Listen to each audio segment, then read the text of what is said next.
Buenas tardes, hermanos. Hoy bendigo al Señor que está con nosotros en este día y en este momento en el que vamos a hablar de su palabra. El tesoro más grande que hayan podido dejarnos. La más grande de las herencias que hayamos podido tener. El Espíritu Santo está con nosotros. Invitamos al Señor Jesús y llamo al Espíritu de vuestra fe a estar alerta y atento a lo que vamos a hablar hoy. Hoy vamos a hablar de cosas maravillosas. Vamos a empezar con el capítulo 9 de la carta a los Romanos, escrita por el apóstol Pablo, nuestro hermano amado. Dice la palabra de Dios así, en el capítulo 9. Verdad digo en Cristo, no miento, y mi conciencia me da testimonio en el Espíritu Santo, que tengo gran tristeza y continuo dolor en mi corazón, porque deseara yo mismo ser anatema separado de Cristo por amor a mis hermanos, los que son mis parientes según la carne, que son israelitas, de los cuales son la adopción, la gloria, el pacto, la promulgación de la ley, el culto y las promesas, de quienes son los patriarcas y de los cuales según la carne vino Cristo, el cual es Dios sobre todas las cosas, bendito por los siglos. Amén. Voy a dejar la palabra aquí, aunque yo creo que adelantaremos más de lo que hemos leído, porque hoy vamos a hablar de cosas muy importantes y muy maravillosas.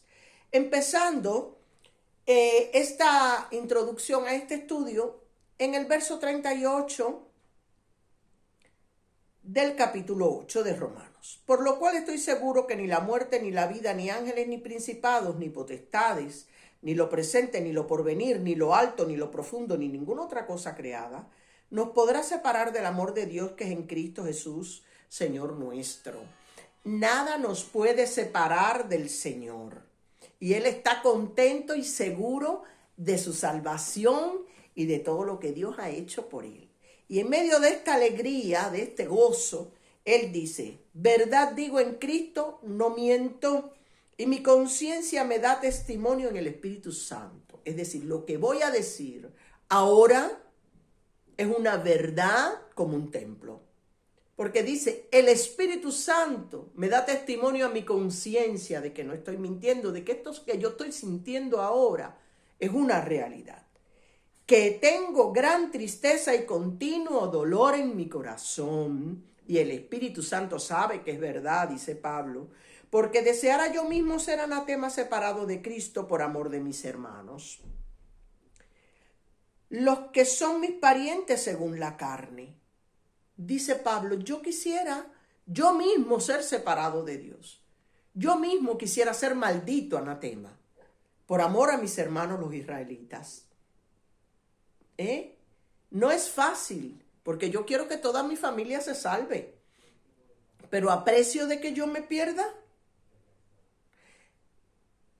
Es un amor que lo tuvo Moisés también cuando el becerro de oro, que dijo el Señor, voy a acabar, voy a borrar a todo este pueblo de delante de mí. Y dijo Moisés, no, Señor, por favor. Si realmente tú me has puesto a mí frente a ellos, bórrame a mí del libro ese que tú tienes. Pero a ellos no. Y Pablo dice, yo mismo quisiera ser anatema. Son unos amores, hermano. Hermano, tan grandes, tan perfectos, que yo digo, no alcanzo este amor. Dice, a mis parientes según la carne, que son israelitas, de los cuales son la adopción. Ellos fueron adoptados hijos de Dios. Ellos vieron la gloria, el pacto que Dios hizo con ellos, que hasta le dijo a Faraón, estos son mis hijos. La promulgación de la ley, escrita por el dedo de Dios y manifestada por Moisés. Y las promesas, todas las promesas que Dios ha dado al pueblo de Dios, a los israelitas, de quienes son los patriarcas, hermanos, y de los cuales según la carne vino Cristo, por el cuerpo de Cristo corría sangre judía, el cual es Dios sobre todas las cosas, bendito por los siglos de los siglos. Amén.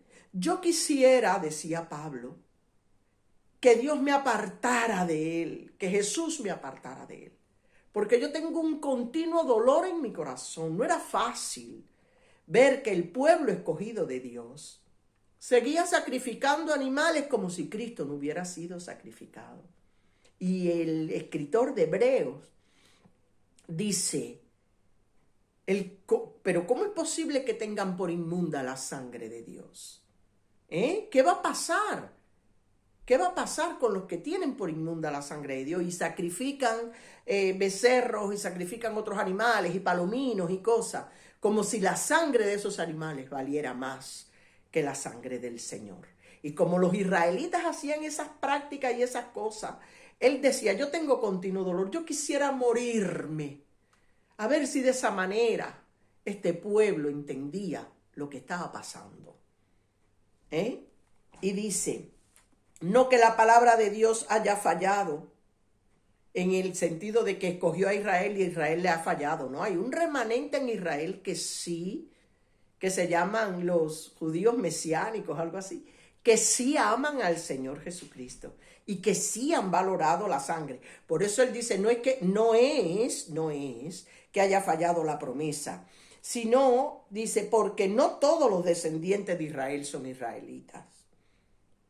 Sino un remanente. No todo el que nació en Israel ya es hijo de Dios, ya es escogido, no. Dice, ni por ser descendientes de Abraham son todos hijos, porque él tuvo también a Ismael, los hijos de Ismael, sino en Isaac te será llamada descendencia. ¿Comprenden? Siempre hay un remanente, son muchos llamados, muchos con la oportunidad. Pero en Isaac será llamada descendencia. Esto es, no los que son hijos según la carne son los hijos de Dios. Somos criaturas de Dios, pero hijos de Dios, no todos somos hijos de Dios, sino que los que son hijos según la promesa son contados como descendientes. Los que hemos creído en Dios, en Cristo, somos los hijos de Dios. Y los demás son criaturas de Dios.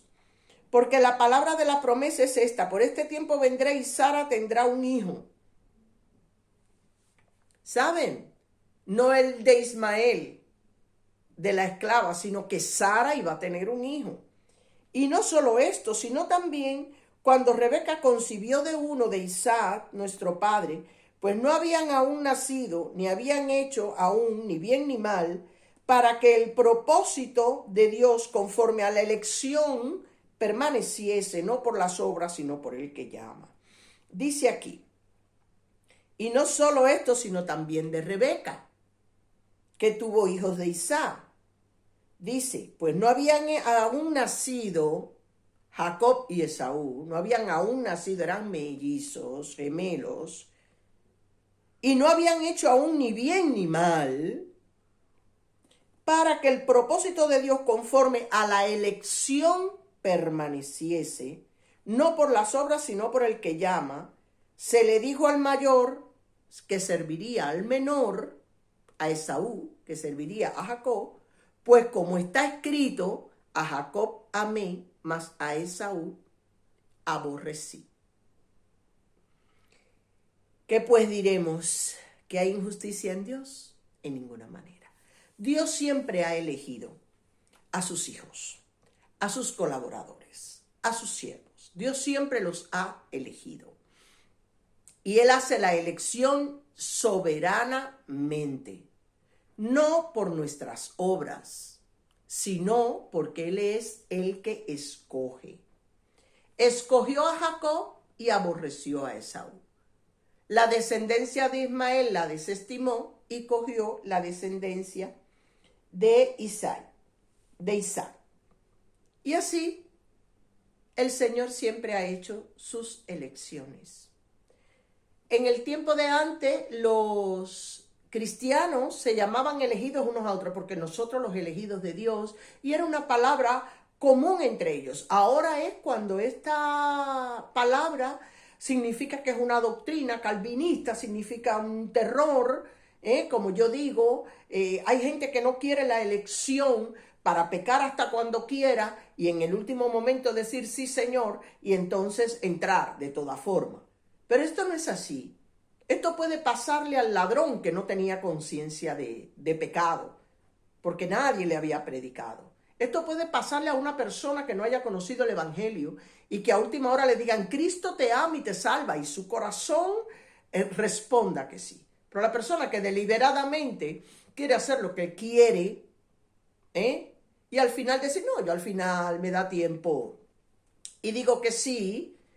Yo lo que digo que el Señor me ha prestado una palabra del cielo para que yo se la comunique a ustedes. Le he preguntado muchas veces, Señor, ¿qué parámetros son los que tú usas para la elección? Porque si usted viene a la casa del Señor, si usted ha creído en Cristo, si usted ama a Jesús, si usted intenta limpiarse lo más posible de los pecados, confiando en la palabra que Él le ha dado, usted sabe que usted es un elegido. Que muchos son llamados, pocos son elegidos. Pero quiero conocer el parámetro divino que hace que Él elija entre los muchos llamados a un grupo, a algunos. Quería saberlo y el Señor me ha prestado esa palabra para ustedes. Y yo estoy celebrando este momento de maravilla. Dice el Señor así. Les voy a leer unos cuantos pasajes. Hoy ustedes me perdonan un poquito, pero tengo que hacerlo. Nosotros fuimos elegidos de antes de la fundación del mundo. Fuimos llamados todos a creer en el Señor. Pero hay en nosotros algo que es lo que nos distingue del resto de los que creen. Fíjense, hermano. Miren lo que dice Efesios. Voy a empezar por aquí. Porque esta palabra... como Dios me la ha prestado del reino de los cielos, yo sé que no va a volver vacía. Dice así. Efesios capítulo 1, versículo 4. Según nos escogió en Él antes de la fundación del mundo para que fuésemos santos y sin mancha. Él nos escogió a nosotros, nos ha dado esta oportunidad grande para que nosotros fuéramos santos y sin manchas. Quiere decir que la santificación, el deseo de la santificación, el deseo de despojarnos de todos nuestros pecados y ser apartados para Dios y no tener mancha, es la cualidad fundamental para que, este quiere ser santificado. A este lo escojo yo. Ay, hermanos, qué maravilla. Le voy a decir algo más. Vamos a ver. En Primera de Tesalonicenses 4, 7. Apunta, hermano, esto para que no se le olvide. Primera de Tesalonicenses 4, 7. Dice la palabra de Dios así. Pues no nos ha llamado Dios a inmundicia, sino a santificación. Fíjense, hermanos. Hemos sido llamados para que fuéramos santos y para que fuéramos sin mancha. Y no nos llamó Dios para la inmundicia. Así que si usted cree que puede estar en su inmundicia y encima ser elegido por Dios, quiero que sepa que no es así. Quiero que usted sepa que no es así. Tengo otra en 2 de Tesalonicenses 2, 13 y 14.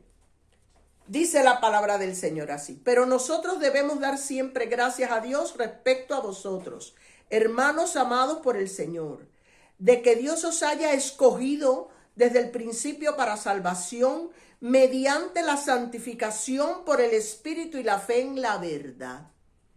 Ven, mediante la santificación por el Espíritu, a lo cual os llamó mediante nuestro Evangelio para alcanzar la gloria de nuestro Señor Jesucristo. Nos llamaron a santificación.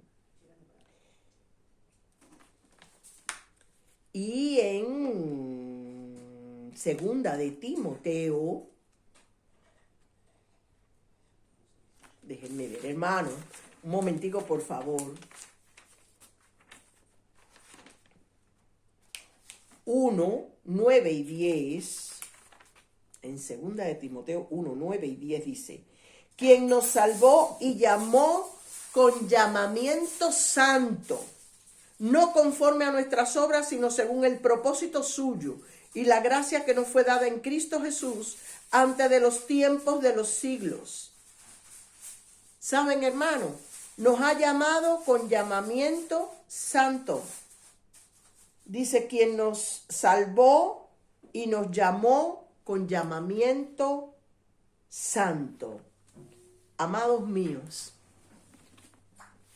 sé que muchos hermanos han estado en pecados graves y han sufrido al tener que participar de pecados que hubieran querido quitarse y no podían y no han podido. Y tienen un deseo tremendo de que Dios los libre de ese pecado, cualquier pecado que sea. Y han luchado y han llorado lágrimas de sangre. Y el Señor ve que ese corazón tiene las ansias de la santificación. Y el Señor lo escoge y el Señor lo ayuda. Y el Señor los limpia y el Señor los libera, porque lo que nos hace a nosotros aceptos en el amado es el desear este deseo de Él. Su voluntad es que nosotros seamos santificados. Y si nosotros adoramos esa santificación para agradarle y para el bienestar de nosotros mismos, nosotros sabemos que estamos elegidos por Dios. Y además, hermano, el que peca deliberadamente, el que dice, sí, Dios sabe, pero yo lo hago porque ¿qué voy a hacer? A mí me gusta, ¿qué voy a hacer? Mientras estés en esa condición, el Señor sabe si realmente tú tienes ganas de ser santificado o no. Y Dios honra el deseo de la santificación y Dios honra al que quiere honrar este llamado santo. Cuando el hombre quiere ser santo y honrar este llamado, Dios lo honra a él